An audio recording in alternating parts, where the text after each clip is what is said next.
All right, there you go. Let's say hello and thank you before we begin. Our newest sponsor, FBC Insurance. Thank you to FBC Insurance Services. Perfect for new homeowners or people looking to reshop their current insurance policies. 5-star service. Shop over 35 A-rated companies. Multi-policy bundle discounts. New construction discounts. Service available in English and Spanish. They're going to help you shop their carriers to find an insurance offer, whether it's for your house, flood, auto, motorcycle, boat, recreational vehicle, or personal policy. Servicing Alabama, Colorado, Florida, Georgia, Indiana, Kentucky, North Carolina, Ohio, Pennsylvania, South Carolina, Texas, Utah, and Virginia. Sending you to peers in those states. Get hold of FBC Insurance Services, 888-308-1841, 888-308-1841, or you can email info@fbcinsuranceservices.com or get a quote online, fbcinsuranceservices.com. Thanks to Dr. David Markwell, Ridgeline Counseling, markwelltherapy.com. You want to pop in and visit one or him of his 10 therapists. They're in Georgia, across from Sprayberry High School in Sandy Plains and East Cobb. Marietta near the square in McKaysville, outside of Blue Ridge. They also offer virtual sessions, so you can get help wherever you're at. markwelltherapy.com, or shoot them an email, ridgelinecounseling@gmail.com. The Mad Dog will be on next week. Mad Dog Manny Aurora. TheAuroraLawFirm.com. Based in Georgia, but can litigate anywhere in the United States. Criminal defense, white-collar crime, DUI, drug offenses, and more. He's the Mad Dog. He'll help you out. And then Inspect All Pest Services. InspectAllServices.com. Highest quality termite, pest, and wildlife control, but they also can take care of your insulation, pressure washing, gutter maintenance, and other home services there in Metro Atlanta and the surrounding areas. InspectAllServices.com. Let's begin. What do we want to talk about? To be yourself in a world that is constantly trying to make you something else is the greatest accomplishment. Ralph Waldo Emerson. Welcome to the Bailey Show podcast, a guy show women love to listen to. Intellectually immature nonsense. That's BS. That's BS. That's BS. That's BS. Okay, man, let's do it. And there it is, episode 205 of the BS. Thanks for being here. My name's Jason Bailey. Right there, that is the iron-fisted one himself, Chuck Lunsford. Hello, Chuck. What's up, man? I think it's time that we branch out a little bit. You have some wonderful sponsors, but what if we contacted Grizzly and Skull, and we saw if one of them wanted to jump on board, and that, of course, would force the other one to change brands. Well, funny you say that. So and yes, please. Bring on. Actually, I always forget because I'm trying to get into the show as fast as possible, even though I know you guys listen through our sponsor reads, and I appreciate that. But I always forget at the end to say, hey, if you're interested in being a sponsor, please reach out to me. Love to have you on board. Just go to thebaileyshow.com. I'm an easy person to get a hold of. And I do. I mean, I'm back and forth with numerous people as we speak, setting up sponsorships for the show, whether it works for them or it doesn't. People are just interested. They just want to be a part of what we're doing, which is cool, whether they're just fans or they're new listeners and they're like, hey, this is going to be, worth my while. And I go through the whole spiel and all these other different things. I posted something yesterday. I'm going to start posting these little, I'm calling them mind blowing. And I read a statistic about podcasts and how like most podcasts, like the majority of podcasts don't get past 20 episodes. And very few of them are putting out as much content as we're doing. I mean, I treat this kind of like a radio station, a radio show. So, people go, I'm going to podcast. I'm going to get a microphone. I'm going to do this thing, and they're all over the place. They don't know what they're talking about. They think they can just go in and wing it. They think it's easy, just like people think doing radio is easy, especially talk radio and all these other kinds of things. And they'll be done by 20 episodes, if even that. And it says, if you last past 20 episodes, you're in the upper 1% of podcasts that exist. I mean, that's pretty good. Absolutely mind-blowing. And then if you look at the downloads/plays for podcasts, everybody wants to use Rogan as the bar, right? Or the true crime podcast. That's an anomaly, right? That's just an anomaly. The reality is, if you're getting 1,000 to 5,000 downloads or plays, I mean, they're essentially the same thing. People don't download the podcast anymore. They just stream it, they play it. If you're getting 1,000 to 5,000 per episode, in which we're in that world, you're in the upper 1% of the podcasts that exist. And out of the million podcasts that are out there, there's like half of those are active, and they're sporadic. Very few people are giving content on a regular basis like we do, and we are. So anyway, do you have any idea how many episodes I've been on? You've been with me for about a month. So you look at 3 months. Time. The time is not relative to you. Wait a minute, it's been about a month. Yeah. It's been about 2 months. Okay. So 2 months. Okay. So 2 months, that's 8 weeks, 3 times 8, 24, add some sub extras. I would say you're probably on about maybe 30 episodes. Wow. So if my math is correct, I believe today is my 40th episode. Okay. Well, there you go. Congratulations. Yeah. Thank you. I've lasted longer than most people. You've done more podcast episodes than most podcasts produced in the podcast world. How about that? That's the point. There you go, man. There you go. So, I tell these potential sponsors that are interested, about direct content to ear, the difference between digital advertising with podcasting versus traditional advertising. Not that I knock traditional advertising, is that, traditional advertising is all about volume. The more, there's a company that spends billions of dollars or spent billions of dollars for people to hear da da da da da, and that's all you have to hear to want a hamburger.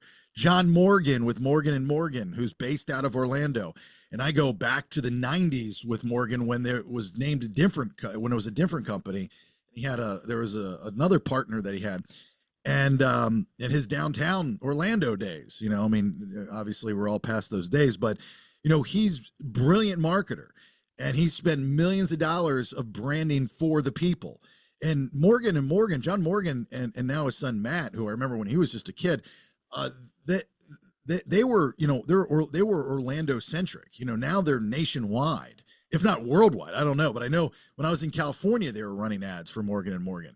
So that's volume, and that really started to take form in the early 2000s when Clear Channel at the time changed the ad game in radio, where they said, okay, we're getting rid of 60-second commercials, trying to lower the spot load, or at least make it seem like the spot load was lower, so you didn't have these long 60-second commercials. And they started selling 5-second, they called them flashes, I think, and then these island spots. So advertisers had to get creative and be able to tell their message in 5 seconds or 15 seconds and still pay top dollar. And people like McDonald's and Morgan & Morgan, they did it, and I didn't think it could be done, but they did it. Very difficult to get a message across in 5 seconds.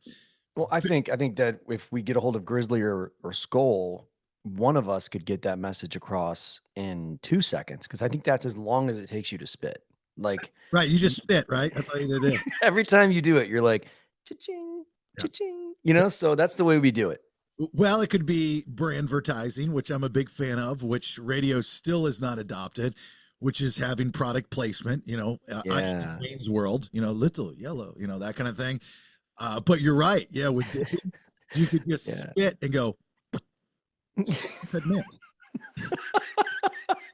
and as you're packing your can, you can just hold it up to the camera and just be like, oh, so easy to pack. So easy. So in my quest to find cheaper dip here in the state of Florida, a can of dip is $10 here in the state of Florida. It's ridiculous, right? So Georgia's still the cheapest, and that's $5.68. Right. So I go online and I find this company called The Northerner, and they will ship dip. And so I'm looking through their website, and they've got all these brands that I've never even heard of before. And they're like Georgia price, their normal price, like Skull was $5.68 or whatever it was. So I was like, oh, I didn't know you could do this. I didn't know you could send dip, like ship it in the mail. Like, what's the why am I going up to 7-Eleven paying $10 when I can go to the Northerner and buy it for normal price? So I'm like, I'm loading up whatever the drop down box goes to, like however many rolls I can get, sleeves I can get, I'm getting them. So it was in cans. So it was 25 cans, so 5 sleeves. It's like, done, take my money, I'm like, the money spent now is the money saved later. So I do it, and I'm just, not paying attention. And I got my order ready, and it says 100 and some bucks, and I'm getting next, submit. And then I'm done. And I was like, great, this is great. Be here in a couple days, whatever the case may be. And then it gives you an email receipt. And I guess I was just not paying attention. I'm not going to put this on them. I'm sure this was me overlooking something, but I didn't look at the tax. So the trick is they'll sell you the dip and they'll ship you the dip, but they still have to tax you per state. Mm-hmm. So I get my email receipt. The damn thing was like $250. I love the fact that you're so traumatized by this, because you told this story when it happened. Oh, did and then I? You mentioned it. You froze. You can't freeze because I don't have Brandon here with me. So I can't do the freezing with you, buddy. All right. Well, Chuck's frozen. So I got to get things like I'm living in 1984, man. And you've moved on. And I think about your story with the Northerner, and I'm thinking, what if I created my own like website where people like you or people in California could reach out to me and be like, hey, Chuck, and let's say I'm just charging $1 a can more. So now you're getting it for $6.50 instead of $10, but I'm not charging tax. That's a question I'm going to ask Manny when we're on next time. Like I'm worried about the interstate aspect because I'm going to be shipping cross state lines. But if I'm doing it in small, like small bulk, packaging, I don't know. I think I'm okay. Like if you go to Mexico and you buy something for yourself, let's say knockoff Cubans or, something like that, knockoff whatever, and you come through customs and they look through your bag, they don't care. Like they don't care if Jason Bailey has 7 Cubans and, a couple fake Rolexes. They don't care. But if you have 7,000 Cubans or 7,000 fake Rolexes, that's an issue. So I need to know what the cutoff is. Because, dude, I will totally get in this for you. I will make my house a nicotine tobacco distributor on a small scale, and I'll take care of you. I think there's laws against that. I don't know, but I don't think you can do it. When I was in California, I had a buddy that would go to Reno and go to the Indian smoke shops, and they were Georgia prices. But, California, it wasn't even a question because California didn't even have mint dip. So anyway, I guess the point of me telling this whole thing is you're talking about trying other dips. Yeah. So when I placed this order with this company, they mistakenly sent me one of the sleeves, a different brand. And they had sent me Copenhagen long cut mint. And I was like, well, I've got it. I went to them and I said, hey, look, you sent me the wrong one. I know they weren't going to take it back. I wasn't trying to hornswoggle them. I was just like, hey, look, you sent me the wrong one. Can I send it back? How do you want to do this? They just refunded my money, which I thought was very sweet. And I got to keep the roll. That's good business. So that was good on their part. Anyway, so I'm like, well, I'm not going to let it go to waste.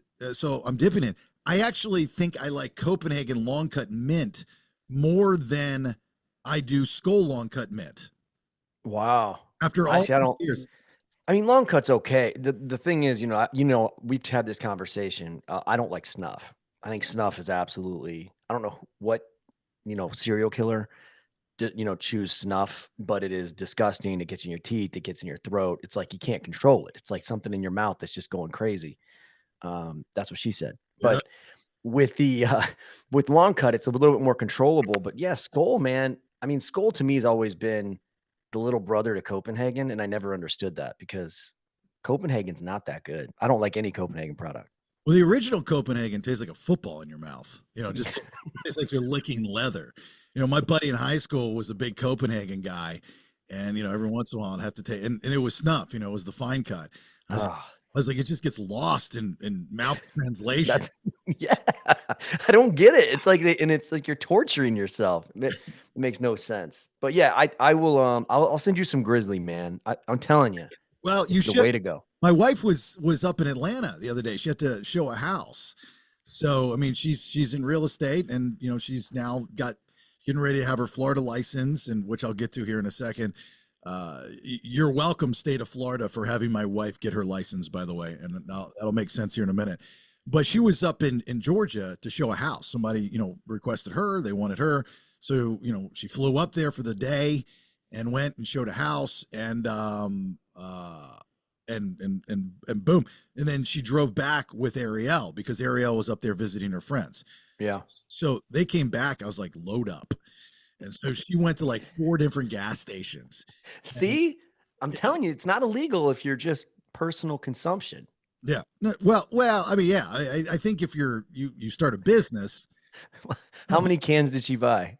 Oh, she came back with, I don't know. I haven't counted them. It's just a very large bag of, yep. And the trick is that you don't want to go through it too fast, but you got to go through it kind of quickly. Yeah, that's what I was going to say. Back, so I put them in the refrigerator, to preserve them, I guess.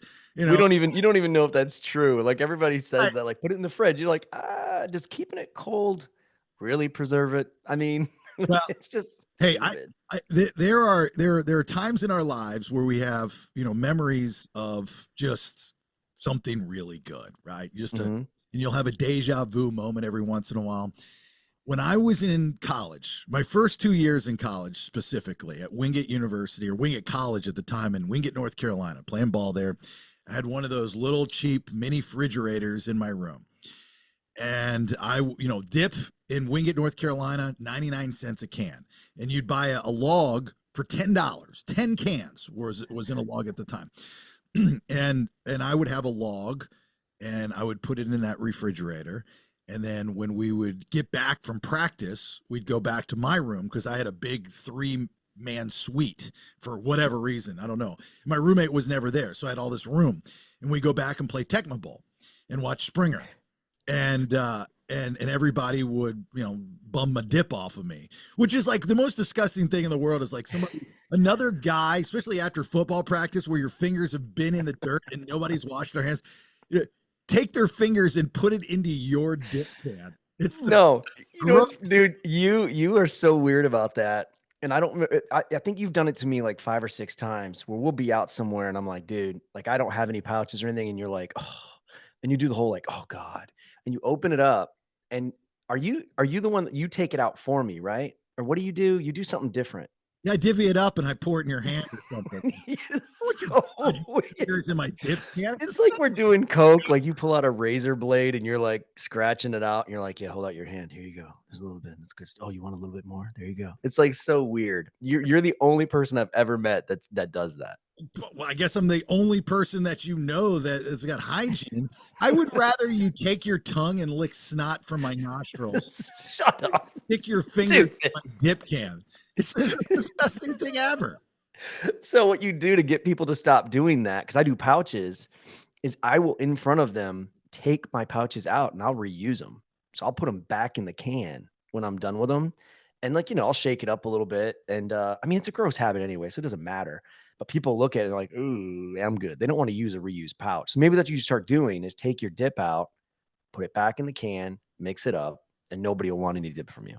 I'm sorry, you said start doing? I've been doing that since. Shut up. You're stupid. Don't say that. Absolutely. No, you haven't. Dude, absolutely. I've taken many dips from you. You don't do that. I do that. If I swear to God. There's a good chance that every can that I go through, there's a regurb. You're lying, man. I'm not lying. You're just saying it to screw with me. That's it. I'm not lying. That is a true story. It's called a regurb.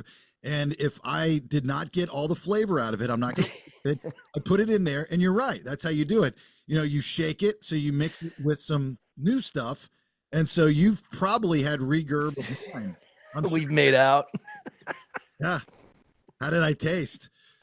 Oh God. All right. Well, I'll never ask you for another dip ever. Thank you. That saves me a lot of money. I appreciate that. Yeah. Now it's like $4. All right. So I don't know where Brandon's at. I hope he's okay. I don't know what the deal is. That's weird. That never happens. Right. Not the most reliable. But anyway, we do have a big announcement before we get on with more of the show.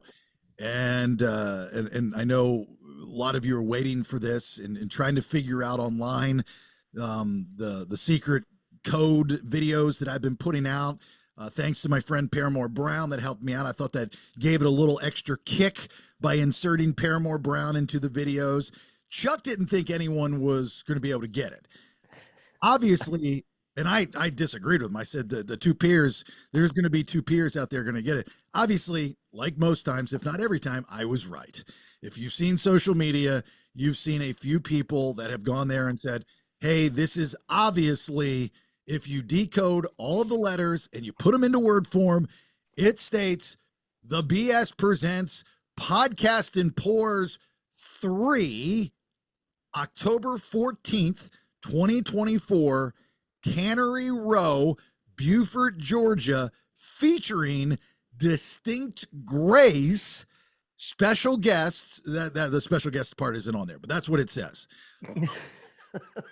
So this has been in the works for a while, and one of the last newsletters that I did, I'd asked, what city would you like to see a Podcast and Pores come to? Now that I'm back in Orlando, Chuck and Brandon are in Georgia, so our plan is to do them all over the place, wherever you want us to do them. And we can do them.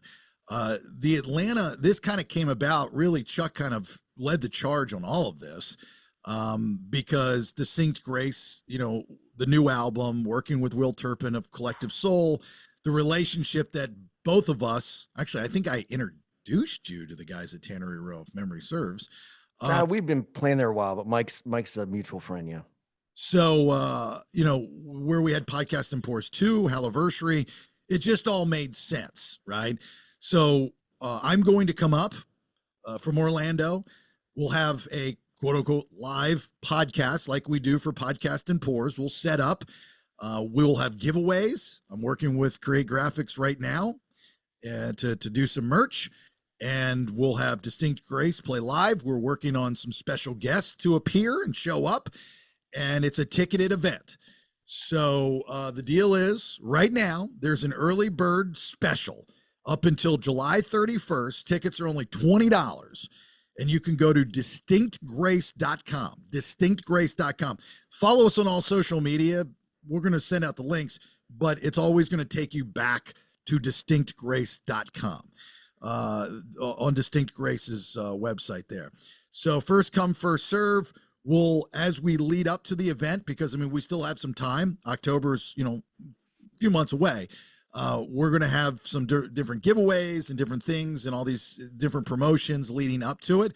But as of right now, if you want to get in for $20 and be a part of Podcast and Pores 3 with Distinct Grace at Tannery Row, Beaufort, Georgia, October 14th, 2024, as this podcast enters a new world, right? New ideas, a new phase, a new life. Then please, right now, go to distinctgrace.com or sometime today and purchase your tickets. I'm very excited.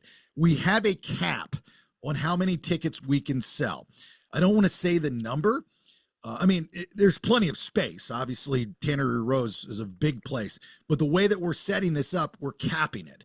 So get your tickets early so you can be a part of this. Don't wait. Especially because if you wait, they're going to be going up to, I think, $40 eventually when it's all said and done. So please, please, please, distinctgrace.com, Podcast and Pores 3. That's when it's all happening, October 14th at Tannery Row. Love Tannery Row. Mike and the whole staff out there are tremendous. And by the way, if you want to sponsor the event, reach out to me, all right? TheBaileyShow.com if you want to sponsor the event. I don't think I missed anything, did I? No, I think we're going to be calling this. This is one of those events where we call in all the favors and friends we know to come out, and that's why when you mention special guests, I think it's going to be a fun time. I think you're going to have a lot of fun with some of these people. Yeah, and we're working on a cash contest as well. I don't want to talk about it too much because Tim with Distinct Grace kind of threw it out there. I love the idea. But I think before, I got to work with you guys on how to market these events and put these things together. Like, you guys are kind of the, hey, yeah, we'll show up and play. Let's do it kind of guys. And I'm a planner guy. Everything is planned out to a T. And I was like, all right, well, I'm backing off on this one. You guys drive the charge. You're putting it together. And I mean, you're about 80% there, you know? Oh, I know. That's what we're, we send you the stuff and we go, hey, we're the guys that somebody says, hey, you're playing from 9 to midnight. And we're like, okay, cool. And that's it. With you, it's like, hey, so at 9:17, I want to have a cash giveaway. And then at 9:38, I want to do this bit. And so we're working it out.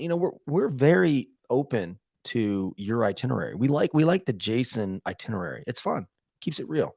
And it causes stress, which we love stress. Right. Well, the thing, I don't care if people like what I do or not. It's going to be done. Yes. I'm right and you're wrong. Not you in particularly. I'm just saying the world. Well, I got to say, just because it makes me laugh because it shows how OCD you are. When you ask for something and I provide it, and then you say, Chuck, this should be in a Word document, not an email, a Word document. That's when you've got a touch of the OCD, little touch. No. Okay. So yeah, I've got OCD, whatever, but it's more than that. It's the, I know, and you don't. All right. Do I need to password protect it next time in case somebody's checking our emails? Doesn't hurt. Doesn't hurt. Does not hurt at all. I'm a big fan of password protection. So stupid. Yeah, sure. Why not? It's just things that you like I can learn from you. I mean, I don't know. I can learn how to coach a baseball. Here we go. Wait a minute. Let me go through the things I can learn from you. I don't think there is anything. let me see what I can learn from Chuck. I can learn how to coach a baseball game. What was the score this past week? Shut up. 24-0. I thought you said it was 49-0. No, that was 2 games. We were outscored 49-0. So maybe I can't learn the baseball. No, I'm not. Maybe I can learn how to book a guest for the show. Because today we're supposed to have Sean Witherspoon and Chris Owens, former Atlanta Falcons, on the show. Yeah. And Chuck's marking out for him. He's got us on a text thread, and we're all ha-ha and he and all this kind of stuff. And in the back of my head, I'm going, they're not coming on. I know they're not. Well, I think that's because you're intimidating.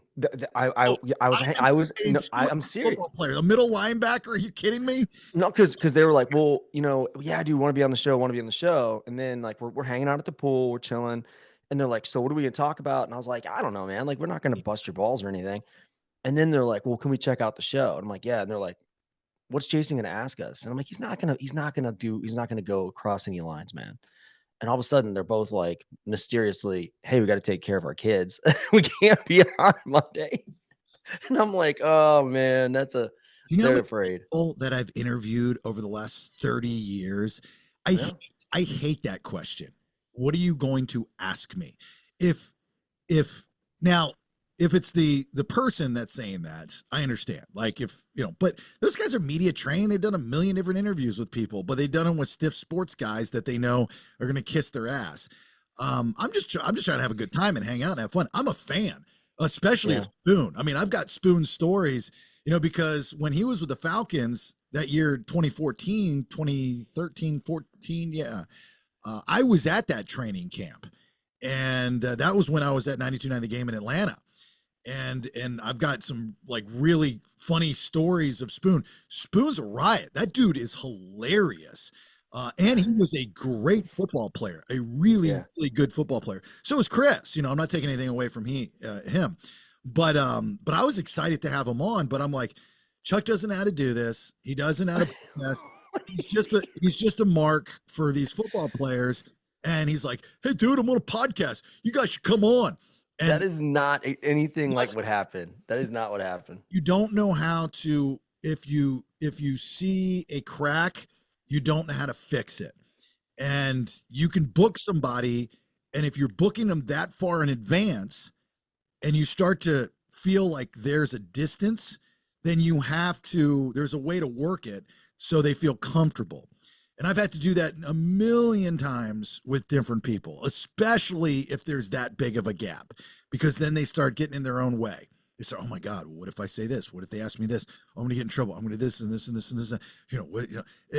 you just got to relax them. You got to know how to do that, but you didn't do any of that stuff. Well, you got their number. You're on the text thread. Oh. So I'm expecting today. Nope. Yep. Today you're gonna call Sean and you're gonna call Chris. You're like, hey guys, Nope. It's cool, man. It's cool. We're gonna be easy on you. I'm a one and done guy. I got nothing. I got nothing but love. They told us in advance that they had something come up and they couldn't be on today. Very sweet. So, I mean, they can't be kicked to the curb yet. I would give them a chance, man. Give them a chance. When you have your own podcast, you can make those rules and you can give people all the chances that you want. I'm not a big second chance guy. You either come on or you don't. And I mean, literally, it's like you pop in and you pop out. Like I planned the show for the most part all around them. I had a Better with Fuck that I did just for them that I was going to do, and I'm still going to do it today. So you're going to wonder why I'm doing a Better with Fuck football movie edition, because I had it. You saw Sean's response. You're really going to seriously say you're going to not let him on? He's in the NICU with his baby because him and his wife are taking turns. She takes a day with the baby. He takes a day with the baby, and he had to go today. So is that really, you're going to tell Sean, like, nope, sorry, dude, you had to take care of your baby in the NICU? Have you seen pictures? Do you know if that's true? He's such a dick. I can see. I'll text him and be like, "Hey, man, so Jason just wants proof," and then he's gonna have to go to Northside and go to. Hey, you guys mind if I go in the NICU real quick and take a baby and take a picture with it? And, yeah, I mean, come on, Look, I'm not gonna do that. I'm a fan of former Falcon Sean Witherspoon, and he was supposed to come on the show today. And I was excited about it. Now, if his baby is in the NICU or whatever it is, the hospital, and I hope everything is okay. I swear to God, I do. But until I see pictures, Sean, I do not believe you. And you can send them to me via thedailyshow.com. And then if he does that, he's in. Yeah, send me pictures of your baby in the incubator. All right. And then you can come on. He's such a dick. The baby's okay, right? It's just newborn, right? Yeah. They're just waiting. They said they're hoping that the baby will be able to come home this week. So they're taking turns with it. And I mean, what's messed up is he even said, like, hey, I should be available X. Like he's not just like, screw you guys. He said, hey, I thought I was good to go. I should be available X. And you're over here like, no, till I see pictures. Another question is, and I know the answer to it. I know the hospital's got Wi-Fi. He could have done it at the little incubator station. Yeah, Chris told me, he's like, hey man, I got my daughter with me right now. His daughter's 11 months. And he said, I got my daughter with me. And I texted him. I said, dude, it's fine. I said, just come on the show with your 11-month-old daughter. It's fine. And he's like, I'm not doing that. So I think they're not ghosting you. That's the difference here. Like they're cool guys. I'd agree. They do. And they are actually, the reason I've met them and some other Atlanta Falcons players like Jonathan Babineau and these guys is they're working with my baseball team for speed and agility. That's about it apparently, because we lost 48-0, but the kids were fast. But I mean, they're reliable guys. They're very good dudes. I'm not throwing them under the bus yet. When I first got into Atlanta in 2013, like NFL players are a certain breed, like UFC fighters are a certain breed, baseball players, everybody, radio people, certain breed, everybody's a certain breed. And you all kind of have like everybody's got a way about them, whether better or for worse.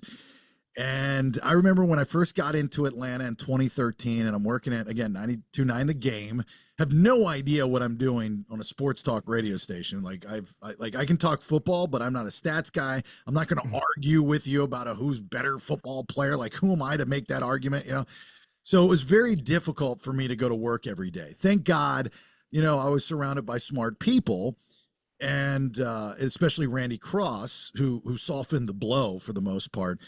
And there was a guy that worked at the station. I forget his name. I think his first name was Chuck. He used to play for the Falcons, and I think he was a defensive end or something. But like at the time, Cordell Stewart was around.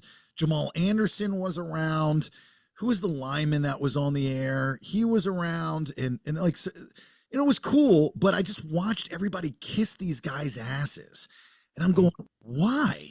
I go, they're not that great on the air. I understand they played. That's important. I get the dynamic. but that doesn't mean you discount the talker, the guy that drives the bus.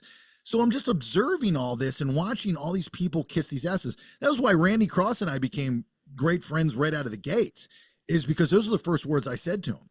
Well, no, I said, hey, nice to meet you. I said, nice to meet you. I said, looking forward to working with you. He goes, me too. And I said, hey, side note, I've watched everybody kiss your ass. Don't expect me to do it. And that was like our first conversation. And he puts his big old mitts back out and he shakes my hand. And he goes, we're going to get along great. And we fell in love. And Randy and I, still to this day, are, two peas in a pod. We love each other, right? And so this guy, Chuck, what was his name? Chuck something. He was a good football player. Anyway, he was like a contributor to the station. And I got there and he kind of embraced me, which was very sweet and very nice. And I was excited about it. So like I'm doing these different things like training camp with Cordell Stewart and stuff. I'm like, this is pretty cool. I got it. I don't want to be, I'm not a mark, but I got to tell you, this is pretty cool because I'm a fan, right? And when you're a fan of somebody and you respect their work, it's neat. And this Chuck guy, as a defense end, not at his level, nowhere near his level, but playing the same position, and he did it great, and I did it okay. It was exciting. So he says, "Hey man, I want to take you and your girl, out to dinner or something. It was like, welcome you to Atlanta or something." I was like, "Oh, that's very nice. Thank you. This is kind of neat. This is cool." And we had just gotten into town. I'm like, "Yeah, we're going out to eat." The dude played for the ball and played the football and the thing. And this is going to be awesome. And so he goes, and I know nothing about anything. I know nothing about nothing. I don't know restaurants. I don't know names. I don't know anything. And he says, meet us. And this is a very, very valuable lesson that I learned. He says, meet us at a place called Frank Ski's. I know, at 7 p.m. And I said, okay, we'll be there. I said, great. No idea who Frank Ski is or what Frank Ski is. Later on, obviously, I find out, Frank Ski is a very popular radio personality, very good radio personality. I've met Frank numerous times. Nice enough guy to me, very successful, great career, blah, blah, blah. Anyway, and he had a restaurant. Well, it catered to a certain audience. Let's just say that. Mm-hmm. And so my wife and I walk in and we go up to the front desk and say, hey, yeah, we're going to have, I think, 8 with us. And she's like, oh, honey, we are booked. Do you have a reservation? And I was like, oh, yeah, it's probably under this Chuck guy's name. And she goes, oh, you're with Chuck. And I said, yeah, I'm with Chuck. She goes, oh, yeah, we got you guys in the back. And I was like, hell yeah, we got, like, and it's this like VIP area that it wasn't enclosed, but you were like, everybody was watching you. Everybody looked at you. I was like, hell yeah, this is how I'm rolling now. All right. I was like, yeah, we're going back there. So they take Rach and I back there and everybody's kind of looking at us, because we were different looking, let's just say. Okay. I had no problem with it. I was like, okay, I guess this is Atlanta, right? I mean, it's predominantly not me people. And so we walk back to this table and we sit down and we're early, because I'm an early guy. So we're there like 6:30, maybe 6.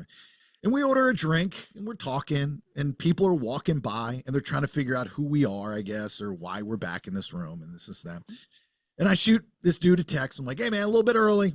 We're here. See you soon. Nothing. So 7 o'clock rolls around. Nothing. 7:15 rolls around. Nothing. 7:30 rolls around. Nothing.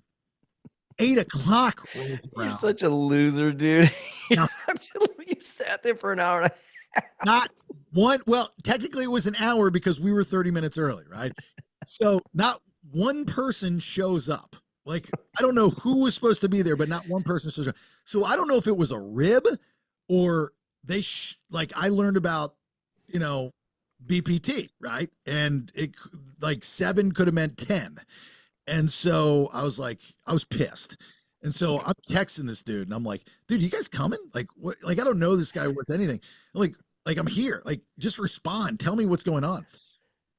I still to this day have never spoken to the guy. Like I haven't seen him. I never talked to him. You know, his baby was in the NICU for a while. So Yeah, that could have been.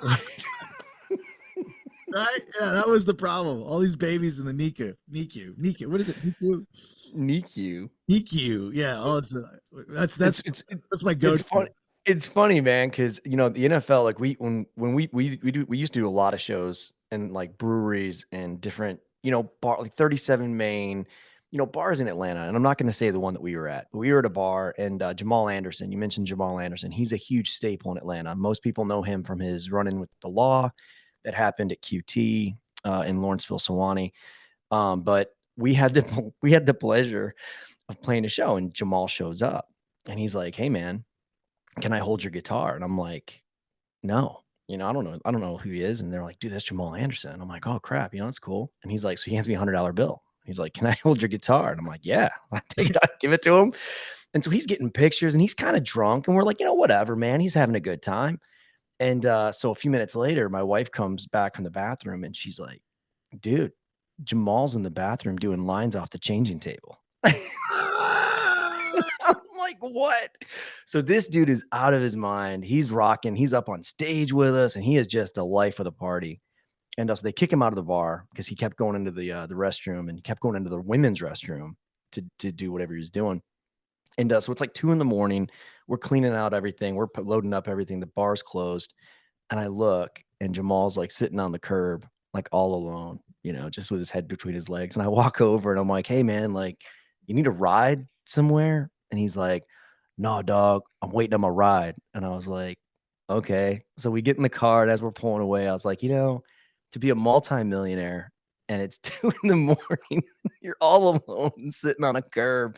And I was like, that's the professional athlete, spiral. I don't know, but there was a lot of stuff like that, but he was the one that stuck out in my mind the most. It was just crazy. That dude is off the chain. It's always, I don't want to say funny, but it's interesting the reaction of a celebrity when they're not recognized.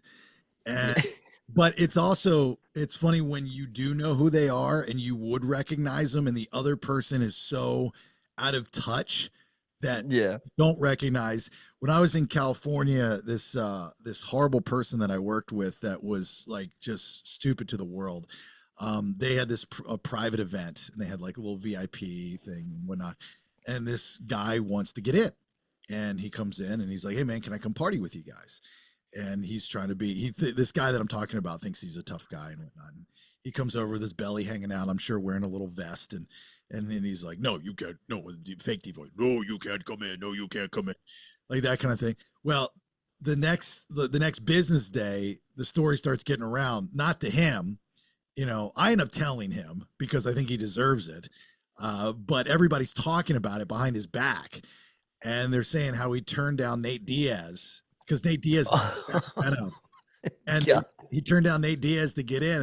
And I'm like, how do you live in Sacramento? How are you a guy and not know who Nate Diaz is, right? I thought you were going to say Chuck Liddell. Like I immediately knew it was like a UFC fighter or something. Yeah, it's like, how do you you're a dude. You kind of have to know like the Nate Diaz is the Conor McGregor's, like you don't have to be a UFC fan or an MMA expert, but you kind of have to be, up to speed on a few things, right? Kind of like, I don't know anything about the WNBA, but I know who Caitlin Clark is. Yeah. Probably recognize her in a bar. I even now, because of this, I don't know what it's called and what they're trying to, I know what they're trying to accomplish, but this story that they're creating for the WNBA with Caitlin Clark and Angel Reese is like, I'm trying to follow it and go, okay, is there a way? Like I would recognize Angel Reese, I think. Because what do you mean? What do you mean you don't know what they're trying to do? You don't think it's just real beef? No, it's everything's a work. So this is an opportunity to make the WNBA sexy. And I don't mean that in a sexist way. I'm talking about it's a way to people pay attention to storylines. People, this goes like back in the 80s, the old rapper beefs. Most of those were fabricated. They were fake to sell more magazines, to sell more albums.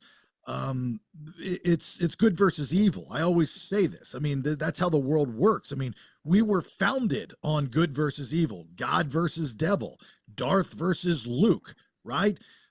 Captain Kirk versus the Klingons, Superman versus Lex Luthor, Cobra versus G.I. Joe. You know, you have to have a good versus evil, a dark versus light. And so the WNBA has never had that. And then you take, you know, unfortunately, where this is going, because Reese is black and Clark is white, it's turning into a race thing, and which is sad and it sucks. But I mean, where else did you think it was going to go? But it helps the narrative. You know, again, the biggest unity is division. You know, if you're able to divide people, those sects, those groups, those communities will be extremely close knit, tight knit, and they will be a unit. So you now have people. I mean, Caitlin Clark is on mainstream news, mainstream talk. You know, you look at like a McAfee talking about her, and it's like, I still don't believe him. Like, I don't think he wants to. He's very good at what he does, and I know he has to cover all of it, which is very difficult. And I know these guys love all sports and stuff, but I just don't.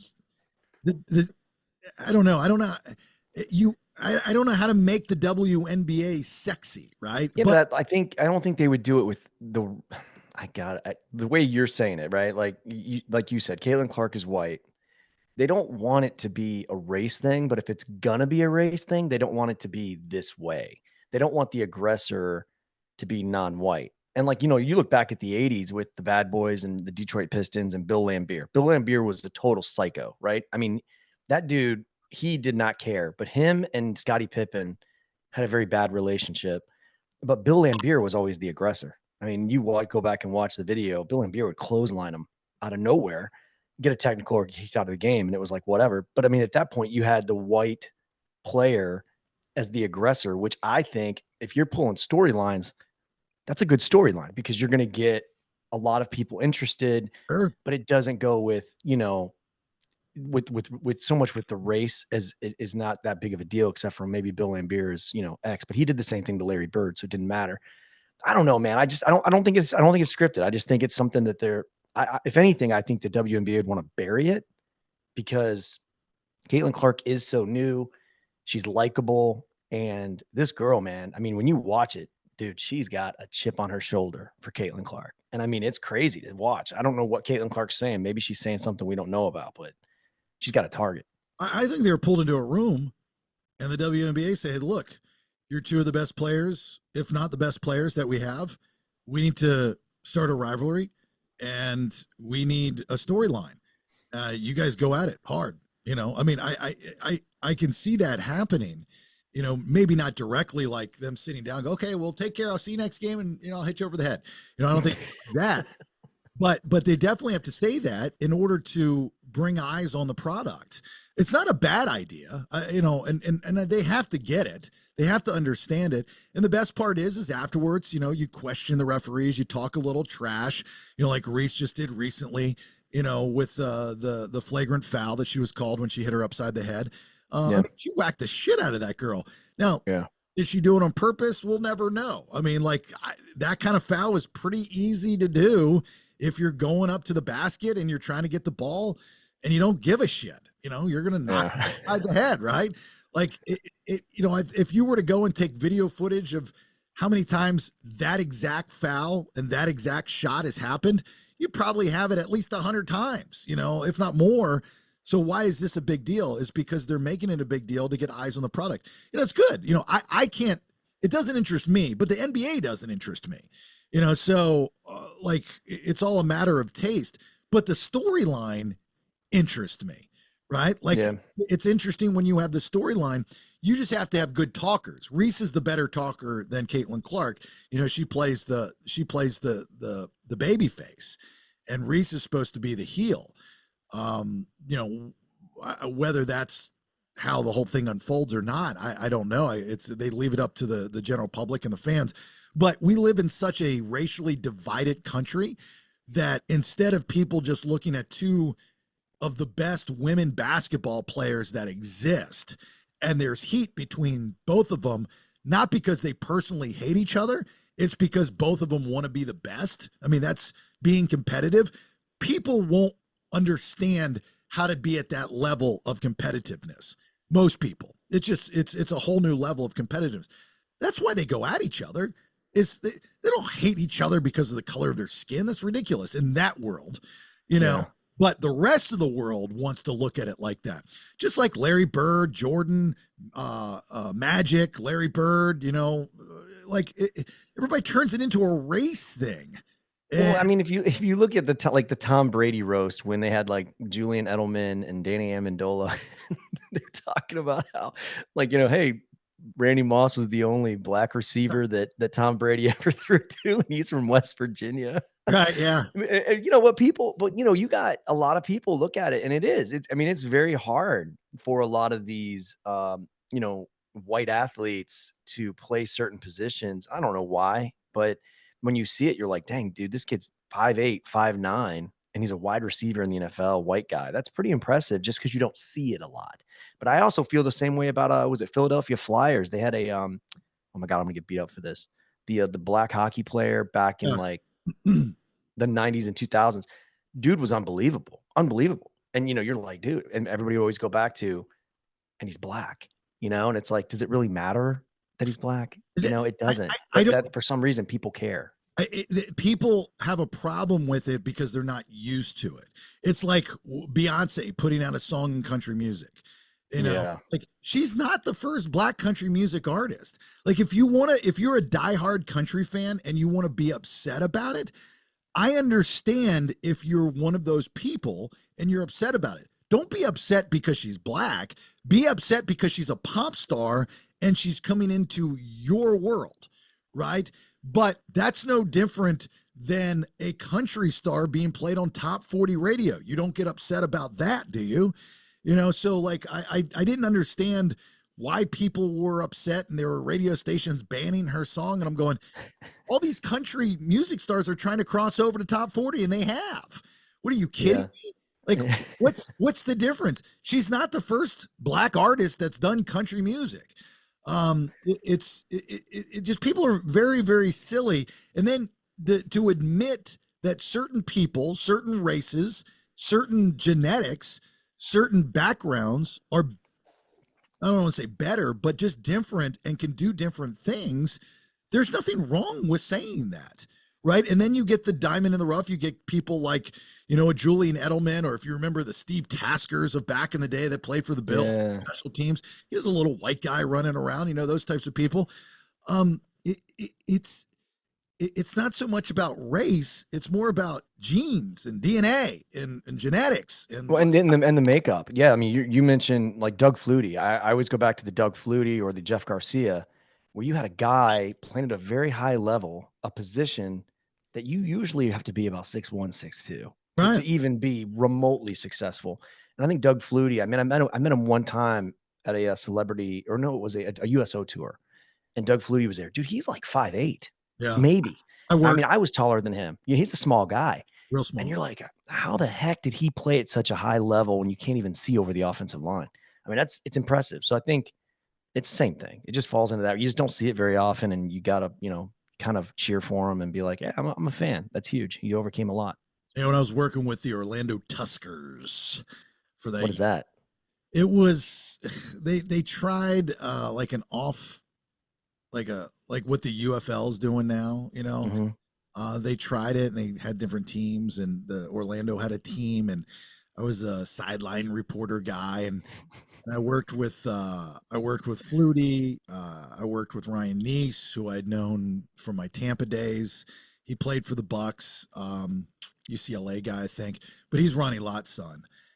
Nice guy, great guy, fantastic guy, great looking guy. God, is that man beautiful? Just a And so, a lot of ex-football players, looking for gigs and jobs and stuff like that, worked with them there. But anyway, I don't know. I wish them nothing but the best of luck. And I think it's smart to create the storyline.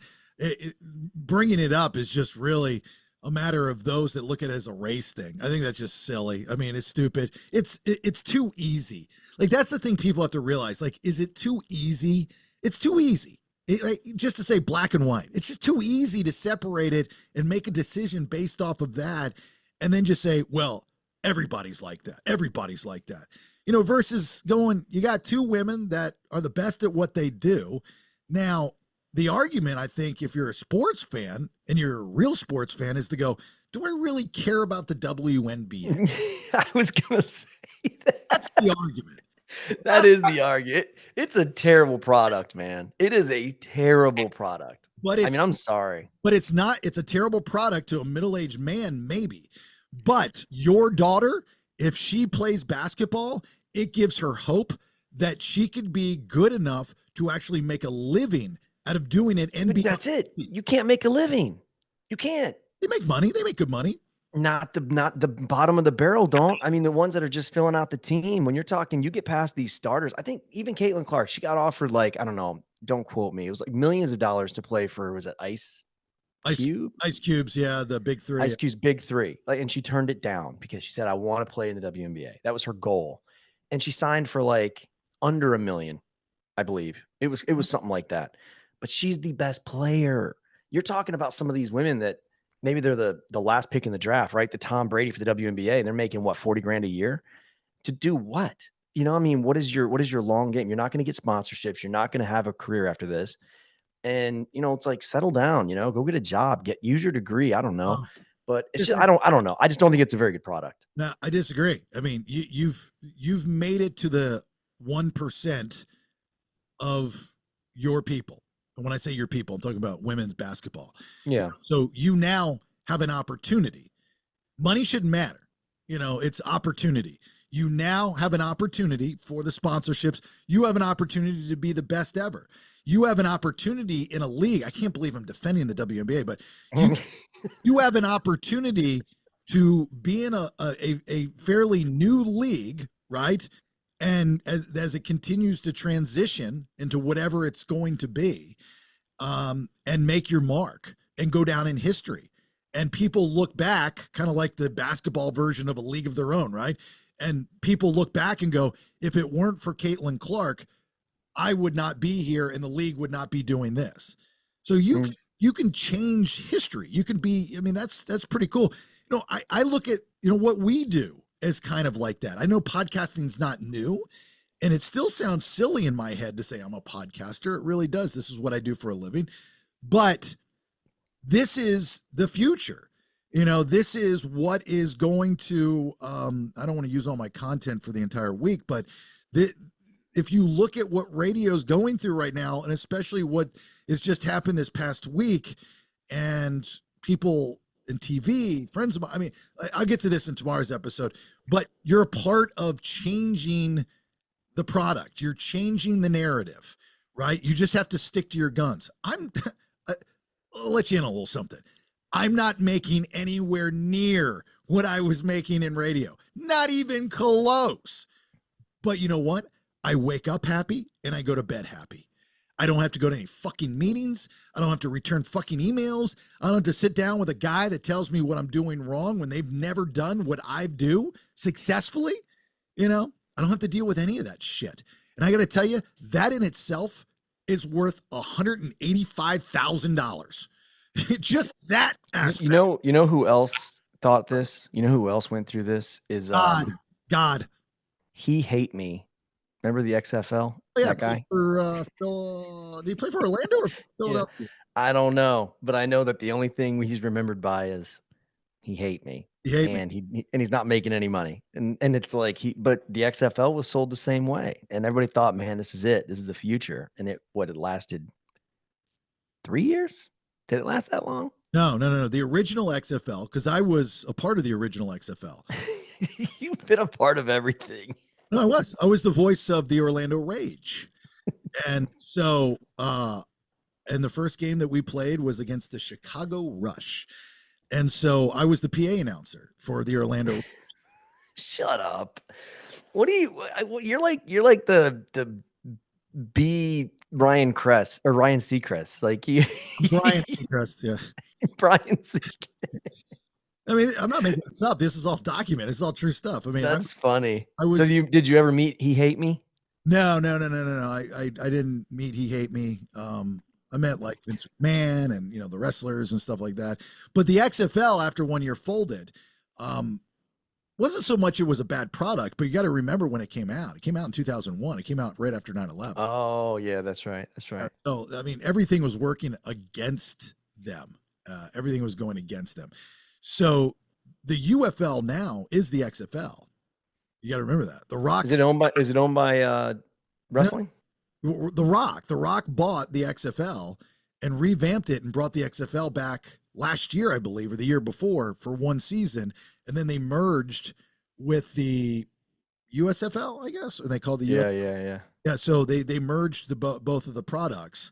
And I think the NFL has something to do with it now. So, I mean, The Rock had a plan all along, obviously. So the XFL is just this product. Just like the NFL wasn't the NFL when it first started. You know, it was two different things, just like the NBA, two different things. You know, you got to start somewhere. So and then they merged and became the product that they are today. So anyway, I wish the WNBA nothing but luck. I think it's stupid if you look at it as a race war between these two women. It's not.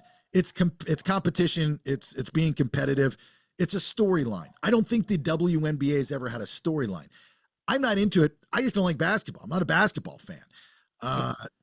Hockey, you know, like I'll go to a basketball game and I'll enjoy myself. I'll go to a hockey game. Hockey games are one of the best things you could ever go to live. I can't watch that on television. It doesn't interest me. A soccer, forget about it. Not even close. I can't do it. But again, I'm a tennis guy. You laugh at me, right? Like, how do you watch tennis? That's the most boring sport ever. To you, yes, but to me as a player, and I love the game, and I know some of the guys, and I've worked with the guys. It's just a different vibe. It's different strokes for different folks. I'm not knocking on the WNBA or the NHL or the NBA or anything. Just not my thing. The NFL, I'm an NFL guy. Baseball, I can't sit there and watch 9 innings. I wish, you know what I wish I could? This is something that I wish I could do. I wish I could sit there and watch 9 innings of baseball on TV, read a book, have a glass of wine. When was the last time you did it though? Never. That's what I'm saying. I wish I could. could. They changed the game, man, with the pitch counts. I mean, games now are like an hour and 45 minutes. I mean, the game is sped up so much. It's easy to watch. I watch baseball every day. Every day I watch baseball. Every time I've turned on a baseball game, I couldn't pronounce 99% of the players' names. You got to listen to the announcers. I have no interest in learning their names. I take me back to Dale Murphy, Bob Horner, Andre Dawson, Cal Ripken Jr., Eddie Murray. They have a huge turnover. It is a problem with the turnover. I mean, you got a different, and what the problem is, they're sending them down all the time to do rehab. And I mean, you have whatever team you start with at the beginning of the year, it's impossible that team is going to be the team you finish with. And that's crazy because back like when you're saying, I mean, I was a big Detroit Tigers fan. So Alan Trammell, Chet Lemon, Lou Whitaker, these guys played years together, years. And now it's like you can't even get 2 or 3 players to play more than a few consecutive years before they're out of the game or they're traded for the New York Yankees, you know, billions of dollars. But no, man, you need to do it. You need to sit down and watch some baseball. It's a new product. It's good. You see those guys get that big deal, especially in baseball. Some of these, it's stupid. It's ridiculous. My Dan Smith with Signature Wealth Finances, Raymond James, I guess kind of a sponsor of the show. That to be an editor and how we're going to do that. But anyway, so he's, you know, full disclosure, he's one of my close friends. We're fraternity brothers. We've known each other for well over 30 years. Anyway, so he lives in a very nice community here in Orlando, and I went over there and walked around and did breakfast and stuff. And these houses are ridiculous. Like there's a guy building a house to have a lazy river around his house. There's another guy that's digging into the earth. And in Florida, that's kind of odd because we're so close to sea level. So we can have a 30-car garage. And the guy that lives across from Dan is a former Atlanta Brave. And I forgot his name. It's kind of one of those odd names. Didn't sound familiar to me. But this dude's house is ridiculous. So like he must have just gotten a deal, you know, and it's just all you need. When you saw, Trevor Lawrence just signed a huge deal for the Jacksonville Jaguars. Why these guys go into broadcasting and stuff afterwards? Dude, you've got $300 million. You know, Yeah. whatever you actually get from that. I mean, they're not getting all that money, but let's just say for conversation's sake, $80 million. What the shit? I mean, that's a lot of money. Yes, you're going to go and spend it on some extravagant things in a big house. You're going to take care of the family and all these different things. But still, you're going to have, let's just say, $50 million left over. That's a lot of money. You can live the rest of your life comfortably on $50 million. Yeah, because I don't think broadcasting pays that well.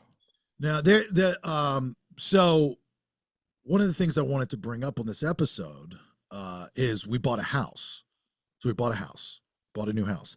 And my neighbor is a former Kansas City Royal from the 80s. I forget his name. You know what I mean? You're terrible with names, dude. Well, I haven't met him. I was just told, like, because I asked about the neighbors, and they're like, yeah, that guy lives over there. He used to play for the Kansas City Royals and this and that. I'm like, oh, that's pretty neat. So it's just like, dude, that's a baller. I mean, you got, so this neighborhood you bought into, you're dropping some coin. I said he played in the 80s.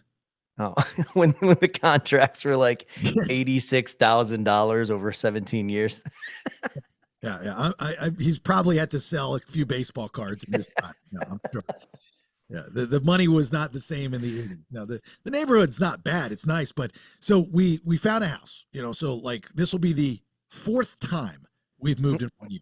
The fourth time, right? The fourth Silly. Absolutely ridiculous. But I am so fed up with this rental and everything that is this rental, from the owners to the management company, everything, that I told Rachel, I said, we're going out, we're buying a house this weekend. We're going to go find it. And we've been looking, right? We've been tapping around and looking and stuff. And we kept coming back to this one house. It amazes me, right? So Rach is getting her real estate license, but it's a process. You know, it's not a big process because they're reciprocating states, Georgia and Florida, but it's a process. And so she doesn't have it now, but she should be able to call an agent and say, hey, look, I'm an agent in Georgia. I got my license in Georgia. I'm currently getting mine in Florida. I need to get into this house. If not, you know, do you want to get us into this house? And we'll give you just give us a referral fee and you can make easy money and I'll do all the work. Right. Yeah. Very few people wanted to help us. It was absolutely amazing. What's a referral fee though? I mean, is that like a large number or are you talking like a few $100? No, well, depending on the price, it's all percentages on the house. So, I mean, it would have been more than that. Over $1,000? Yeah, but well then, yeah, of course I'd help you for that. Well, you're not getting the referral fee. She would be. You're getting the big chunk of money.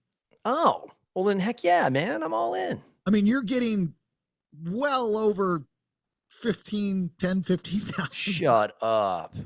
just to help you out and just to be like, hey, yeah, well, I'll take it. Just to help. Yeah, man. Just to you get need me. I'll get my real estate license just to help you get into this house. It absolutely blew my mind. Like, I didn't even get return calls from certain people. And some of these people were just absolute dicks, like the agents on the other side, not even people that were trying to help me. Like, yeah, I'm not in town. I can't show the house. I'm like, no, I want to buy the house. I'm trying to explain to you, I'm making a decision today on buying a house. Would you like to help me with that process? It could be that I don't know. You do this for a living, correct? Are we understanding each other? You do this for a living? So it amazed me, but so we went out this past weekend. Like, I'm so fed up with this house, and we had already looked at the house that we ended up purchasing. Now, I've never lived this far. Well, I guess it's technically east, but it's considered north of Orlando. So it's up there. It's in the sticks. It's good old boy. But according to the state of California, I'm the biggest fucking redneck on earth. So I'm just going to be living with my people. And I got no problem with that. I am moving to Deltona, Florida, where the men are scared. Yeah, Deltona. I've heard of that. That's like well known to be redneck. Oh, absolutely. I mean, it's red, white, and blue country, baby. Absolutely. You know, so, but you know, you the farther out you move, you know, like in Atlanta, you'd probably compare it to if you needed to go to downtown, you lived in Milton. It'd be kind Yeah. of like that kind of comparison a little bit. So anyway, I was like, and we had to look at the drive and the traffic, especially for the special project and this that we're working on and all that taken into consideration. So we were looking at other properties, and there was only like a handful, because part of the criteria, and Rach and I talked about this on yesterday's episode of Honey, I Raised the Kids, is that when you becoming empty nesters, your house criteria changes drastically. So this was, and we didn't realize it until we started the process of like, we're not catering to the kids in the kids' rooms. We are downsizing, even though this is a pretty good size house, but it's not the size of the house that, we had in California or anything like that. But there are certain things that we needed and wanted. One in particular was I needed a bonus room for my studio. I don't want to build it out. I don't want to have a shed in the back. I don't want to take the garage. I don't want to do any of that stuff. I can't just put it in the middle of the house, none of that kind of stuff. I need my dedicated space because I need my studio, and I need my office, and I need all my stuff. And so that just narrows down the house hunting process. They'll call them flex rooms. If they call it an office, most likely it's not going to work because it's too small. It'll be like this little corner thing that's like 10 by 12. And so, we find this house, the one that we ended up buying, and it's a 1 story, and it's got 1 room upstairs, and it's the bonus room. The only thing we have to do is close it off. So I got Jeremiah fucking Sample coming down from Atlanta to do all the work for me. And so that's done. Yard's beautiful. Everything's great. We're very excited.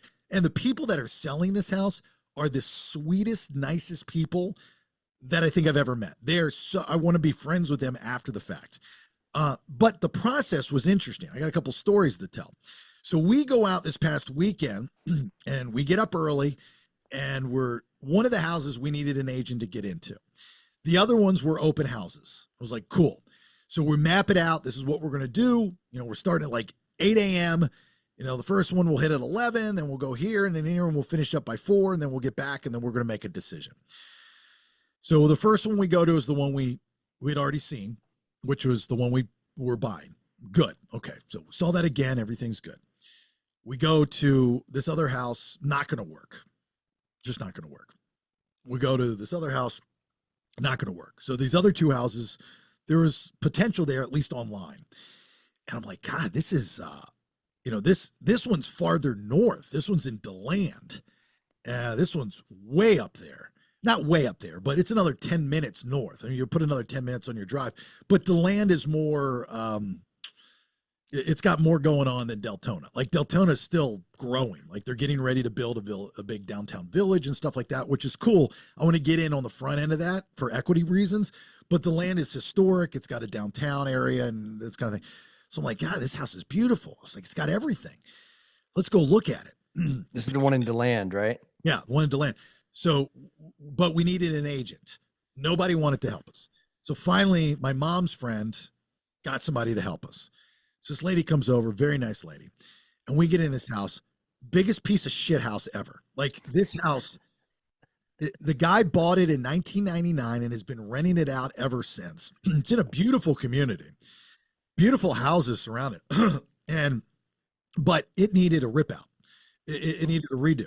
But it was cool. The layout was cool. And there was a lot of potential.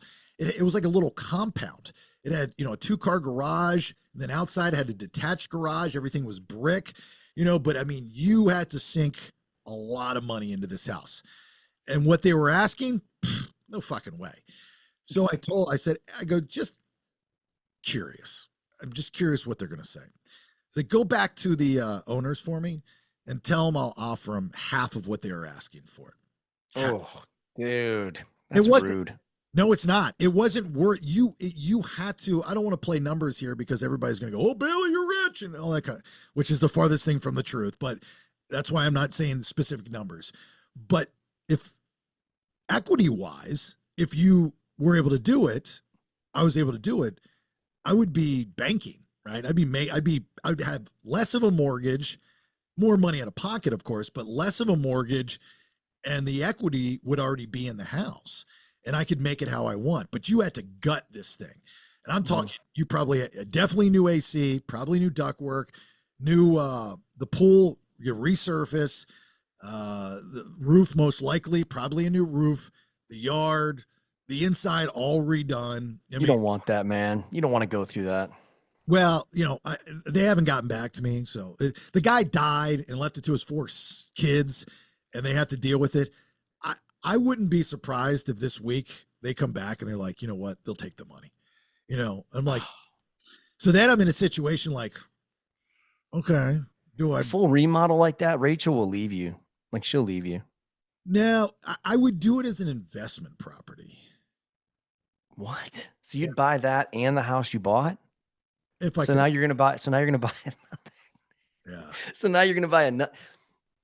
Yeah. I'm not. Hey man, you don't got to take my advice. You don't. I mean, my advice is it is what it is. But here's my advice to you: do not buy another house. A lot of money in it. I would make a lot. And you think you can mentally? I would not put that on myself if I were you. If I don't have to live there, if somebody else is doing it and I have a contractor, my buddy's a contractor, I can have him do it. Anyway, so moving on from that. So we get to the last house. This is the kicker of the story. The gem. Well, we don't know, So we get to this house. It's in a really good location as far as where we need to be or where we could be. And it's right across in the middle, actually, from these really nice communities here in Central Florida. But it's not in those communities. It's like across the street from those communities. And so we go back and they're doing all this construction. I guess they're swapping out their septic for sewer. And I was like, okay, cool, whatever. I don't care if it's septic or sewer. It doesn't bother me either way. And so we get into the house, cookie cutter house, good size house, nice house, but, not a lot of room between the houses, not a 0 lot line, but I call it a Florida 0 lot line. California is a legit 0 lot line. Florida, they call it a 0 lot line, but you have maybe like 5 or 6 feet, right? And so we walk in and it smells like Indian cuisine. So there's a kind of a stinky stink. And it's one of those houses that's got, it's an upgraded house. It's an upgraded cookie cutter house. So you have upgraded stuff in the house, but it's not the nicest of stuff. It's just the upgraded of stuff, so you can tell. And so you're walking through and you're like, okay, this is nice. This is nice. This is nice. I'm like, this isn't bad. I mean, this is okay. This could work if we were forced to live here. This could work. I was like, but we came here because they had a bonus room. Where's this other room at? I mean, this isn't going to be good enough. We need the bonus room for my studio, my office. So I'm like, did we miss something in this house? So we're walking around trying to find other doors. I mean, the house isn't that big, right? So we're trying to find other doors. And then we go outside and there's this pool in the yard, needs some love and stuff, but good size and it's kind of neat. And we see a door and we're like, maybe this is it. So we try to open it and it had a different lock on it. And I was like, okay, well, so we try to put the key in and nothing happens. And we're like, is this it? It's kind of weird. It's from I was like, it's got to be another way in. Let's go back inside. So we go inside and then we see 2 doors that have just deadbolts on them. Okay. The key, like you had to have a key to get in. That's all the door was, a key. Like, that's weird. I guess this room is behind this room, but we can't get into it. It's like, you want to call the agent and ask why we can't get into it? I was like, you know what? Screw it. House stinks. I'm out. I don't want it. So as we're jiggling the key into the door, we hear something in the room. Shut up. No, it was like a grandma or something. We don't know. We hear voices and we hear moving and it's just weird. So I'm thinking, you'll never guess in a million years where my mind went to. Oh, abduction. Like they had kids in there or something. It went to a movie. It went to Lethal Weapon, I think 2, when they find the Asian family in the boat. Right? Do you know what I'm talking about? Yes. For some reason, when we could not get into the secret room in this house that we were looking at, and we just heard voices, I'm thinking that there's an Asian family being trafficked and held against their will. Yeah. So what'd you do? Got the fuck out of there. You didn't call anybody? Who? I don't know. Law enforcement? That would be a good one to call. You just left? So you for sure heard voices. The room was just dead bolted, and you didn't tell anybody. Hold on, I'm not done the story. So we leave and we start to walk out, or we get out to the driveway and we start getting in my truck, and we see this this Haitian man with dreadlocks carrying a small child. Shut up. And getting into this vehicle. And I didn't see him before, and I said, and he looks at me and he goes, "Are you trying to get into the house?" And I said, "Yeah, why?" And he goes, "Oh, we're leaving." I said, "You're leaving? What do you mean? Is this your house?" He goes, "Kind of." So what does that mean, kind of? He says, "I live here with my family." I said, "Oh, so it is your house." And he goes, "Well, it's our house." I said, "Okay, I'm confused. What are you trying to tell me?" He goes, "Well, I was in that back room that you're trying to get into. And I thought that you were going to be here earlier or later or something. So I'm out of there now. You can go back there." I'm like, "Okay." He goes, "I can show you." And I'm like, And he looked like the bad guy in, was it Marked for Death with Steven Seagal? You know, like the two, no. It's the one where the two Jamaican guys are twins, you know? But he was very, very nice. Very, very nice. I'm not judging him. I'm just saying that's who he looked like. Very, very nice guy. And his daughter was so cute and so sweet. But I'm a little, this is weird. This is a little unorthodox, right? So he walks us around and he takes us in this back room. And what he's done in this bonus room, which was a really cool spot, like a really cool space in this house.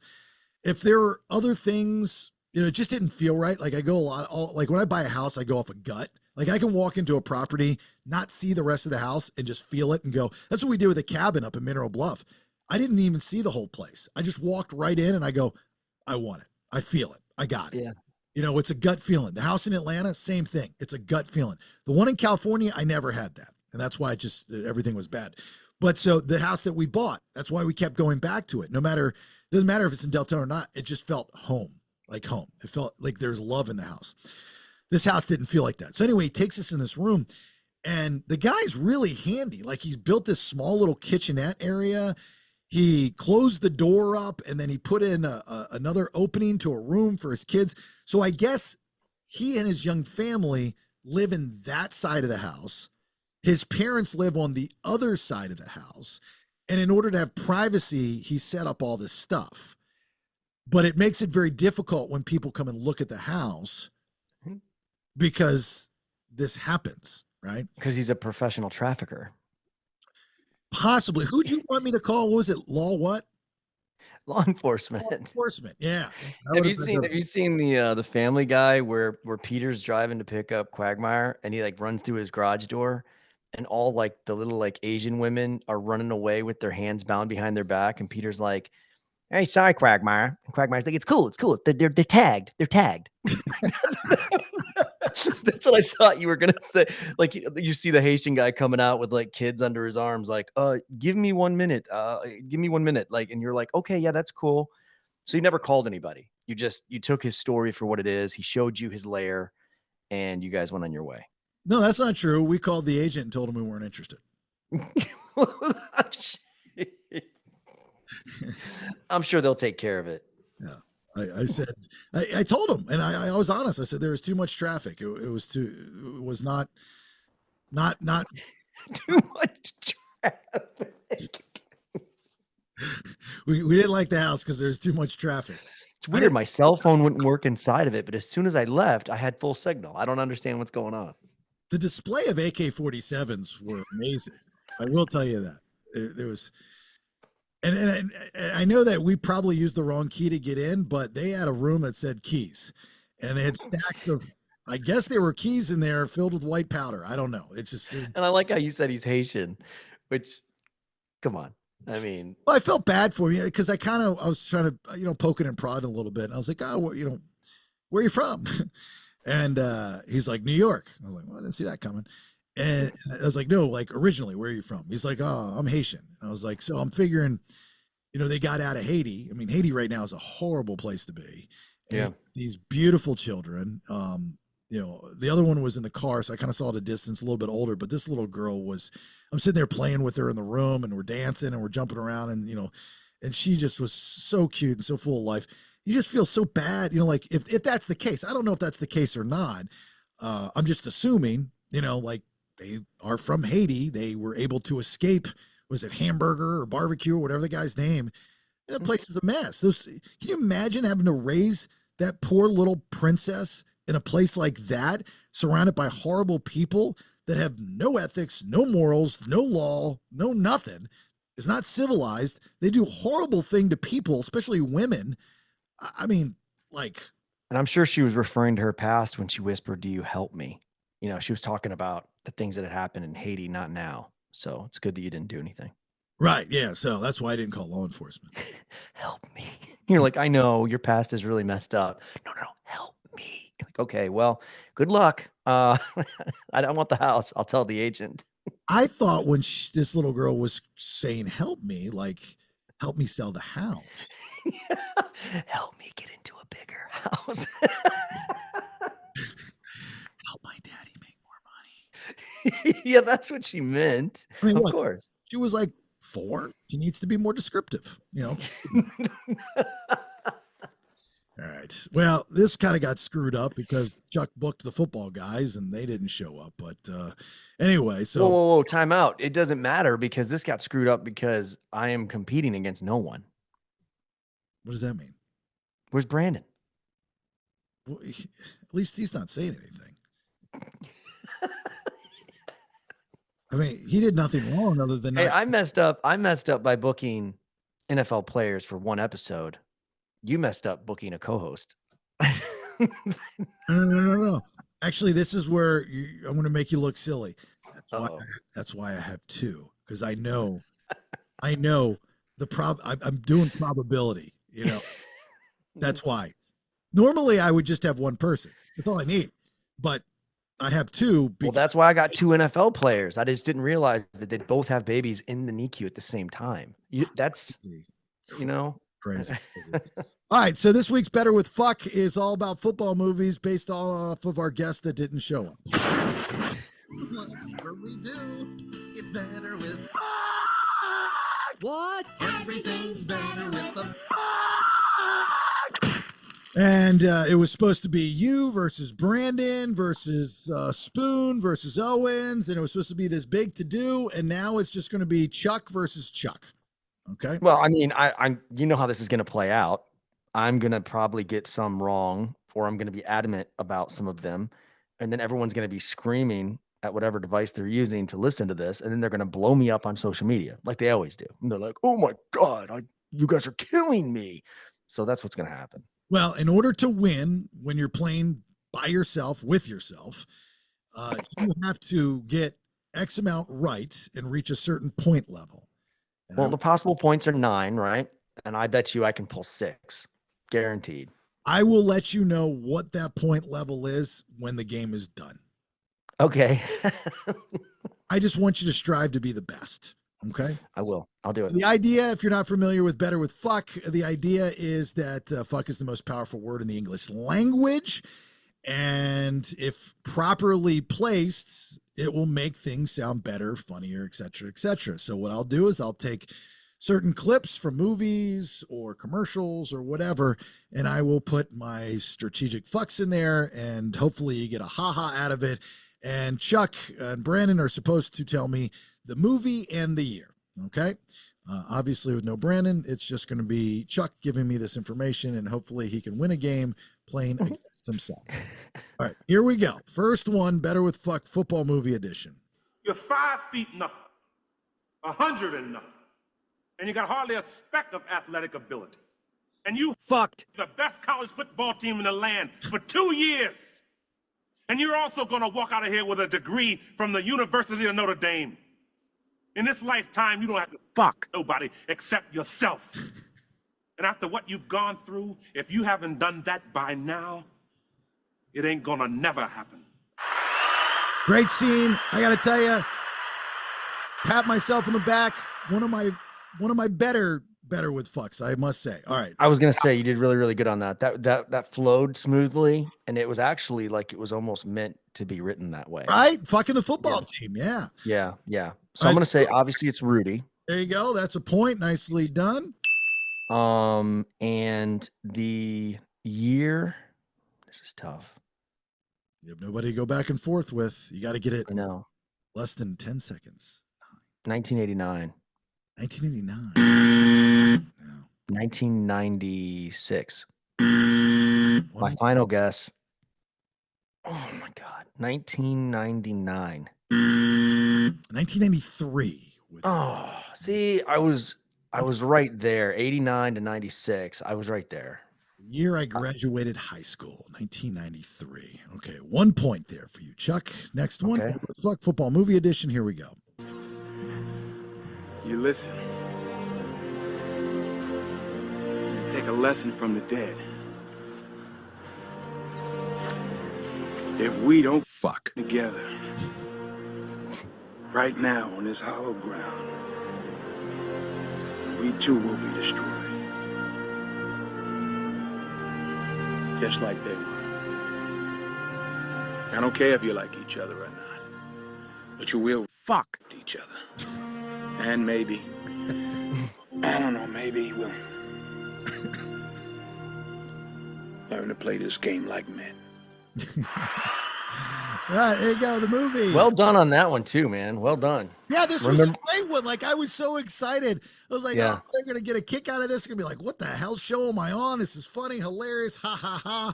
I could see the reaction, and now it's all gone to waste. All right. Well, you'll get it. But remember the Titans. There you go. Nicely done. Man, this sucks, dude. All the years go together. 2003.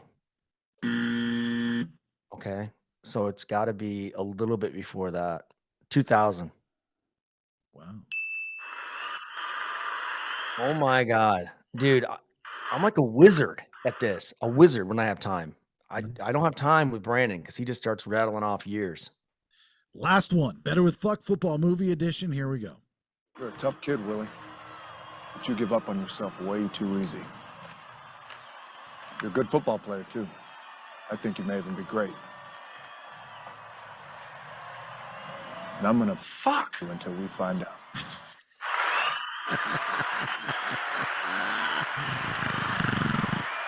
And the movie is... That was it? That's it. There was no more there? No, I mean, there's a longer movie, but that's just a clip from the movie. God, this is tough. Oh my God. Okay, I just need one. I need you to answer one question for me. Does the actor Willie, does he have really big eyes? No, I don't. It's not Omar Epps. Omar Epps is his name. No, it's not Omar Epps. Okay, so it's not The Program. No. Friday Night Lights? That is incorrect. Okay, hold on. Okay. If you were to turn your cell phone off and go camping in the woods, you might find the answer only if you were with a large group of people. Wow, that's so good. Oh my God. The Orgy? Yes, the football movie, The Orgy. It's not Gridiron Gang. It's not? Gridiron Gang. There you go. Oh my God. I can't believe I just got that right. Okay. I did not get that from my amazing clue. You're off the grid in the woods with a group of people. Oh, that is a good clue. The gang, I was gonna say gang bang Yes. after orgy, but then I came up with gang. Okay. I'm down to get it right. And the year? The year's gonna be tough. First guess 2012. Higher or lower? I can't tell you that. Gridiron Gang. 2009. So Last guess. Hold on, you get one more guess, and you're at a point threshold. You have to get this right in order to win this week's game against yourself. If not, you lose to you. Okay. Hold on. Because I have a number in my head.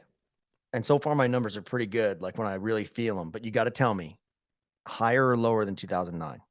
No, I'm not going to tell you that. 2006. Wow. Are you kidding me? Dude, I'm like what is it called? A clairvoyant? Chlamydia. No. Clairvoyant. I think it's clairvoyant. Yeah, clairvoyant media. Mm-hmm. You're a garbage pail kid. Yeah. I'm Chlamydia. How are you? All right, there you go. Let's finish things up. We announced Podcast and Pours 3 taking place October 14th, 2024. Tannery Row, Beaufort, Georgia. The site of Podcast and Pours 2, Halliversary. This will have Distinct Grace headlining. I'm coming up from Orlando. We're going to do a live show up there. We have things that we'll be adding to the event as we get closer. October, we got some time. I've got some ideas of what I want to do with some of these Podcast and Pours and these other events that I'm looking at doing. So to get your tickets, and you want to get them early because right now they're only $20. Go to distinctgrace.com. Chuck's band, distinctgrace.com. There is the ticket information and everything is on distinctgrace.com. We're putting to have a cash contest out there, like a karaoke cash contest. We're going to have some special guests. You know, there's food, there's drinks, and all kinds of goods. I mean, it's going to be a party. That's what it's going to be. So I don't think I'm missing anything. I think I've got everything. Well, I think the whole clairvoyant thing just got me. So I have a way. We're going to sell 40 to 50 tickets in a day because I'm going to redo the Podcast and Pours 3 flyer to say Podcast and Pours 3 and that we have cerveza. And I'm going to get it out to the tree guys. And we're going to get 40 tickets sold right there because once they see it in Spanish, dude, it's on. So that's what we're going to do. That's how you're going to broaden your audience. And we're going to have subtitles on the podcast from now on in Spanish. Why didn't we think of this before? Oh my God. You know, can you actually translate the flyer that Tim did?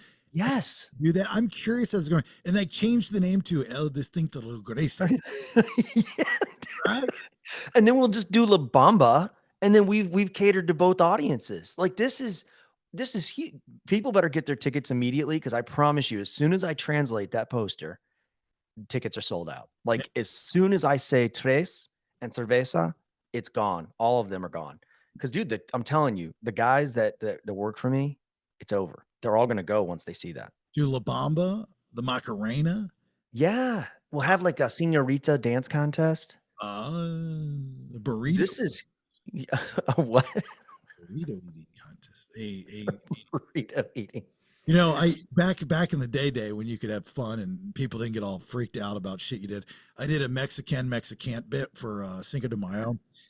And I had these really good-looking Latino girls come in, and I had them do these different tasks, and whoever did it, whoever did it the fastest.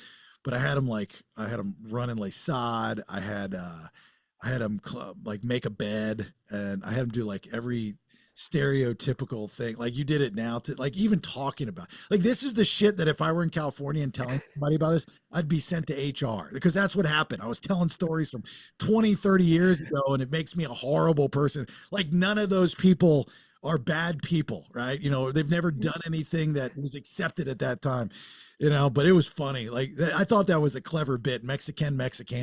Yeah, that's good. That's pretty funny. All right.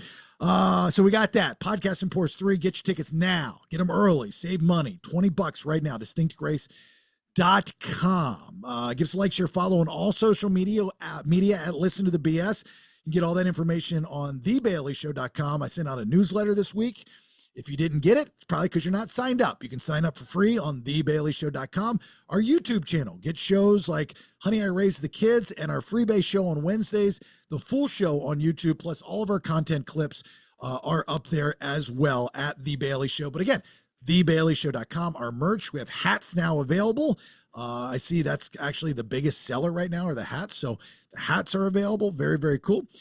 Get yourself a BS hat. And when I come up there for Podcast and Pours 3, I should have some merch. I will have some merch with me. I just got some stickers in and I'm getting some shirts and so on and so forth. So we'll have that available as well. All right, Chuck, you got anything before we get out? I echo everything you just said, man. Let's do this. It's going to be fun. All right, there you go. Have yourself a great, safe rest of your day. We'll talk to you soon. And bye. Thanks for listening. Till next time, check out thebaileyshow.com. Make sure you like, share, follow on all socials. I leave you with these parting words. Never got a pink slip either. You know what I would get? A guy would come around to my desk and say, "Get the fuck out of here!" What do we want to talk about? Subscribe at thebaileyshow.com. Yeah, baby.